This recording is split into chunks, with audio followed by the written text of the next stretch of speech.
Like the president, I appreciate a good literary reference every now and then, placed in the proper context. A citation from some great writer or thinker can sum up a vision and inspire people. When Douglas MacArthur bade farewell to West Point, he echoed an ancient thinker's ominous warning that, quote, only the dead have seen the end of war, end quote.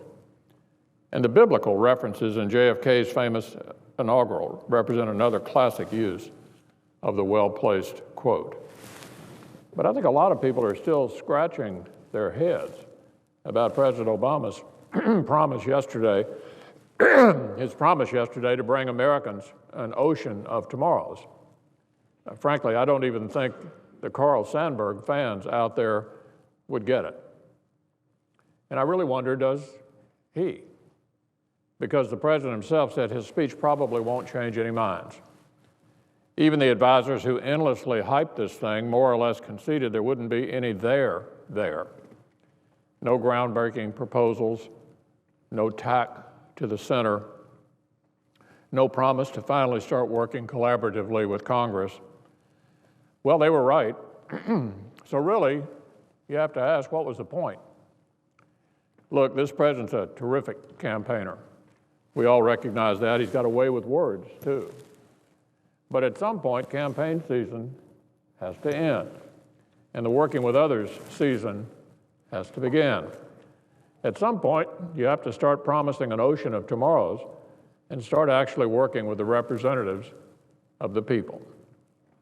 Because let's be perfectly clear, Americans aren't worried about how many tomorrows there are to come. They're worried about what those tomorrows will actually bring. The bills in tomorrow's mail, the cuts in tomorrow's paycheck, the affordability of tomorrow's health costs.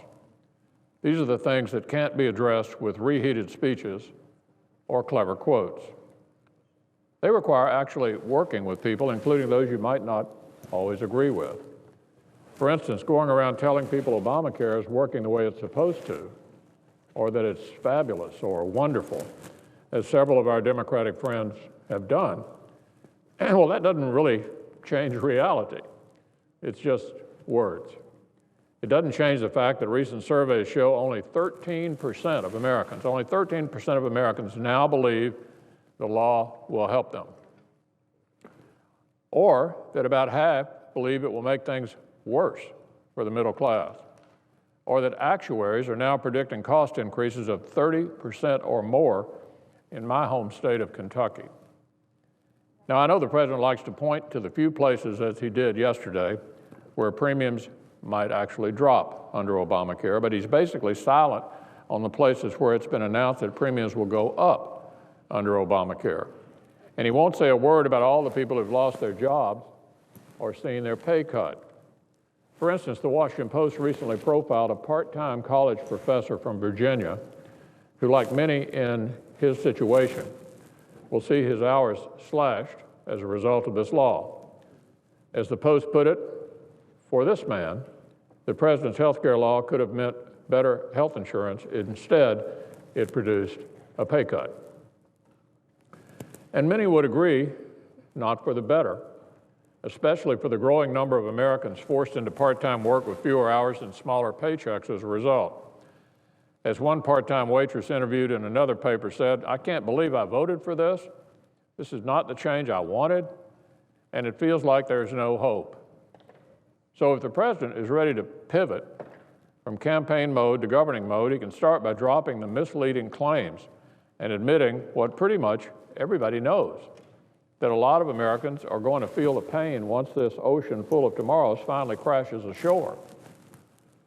Americans are worried, and I don't blame them. Just last week, as I often do, I met with employers from around Kentucky who expressed continued concerns about the impact the law will have on their operations. They want the Democrats who run the Senate to follow the House's lead in delaying Obamacare for everyone, both businesses and individuals. And they know it makes sense to do so. And I know they want the president to sign the bill when it passes. And I agree he should.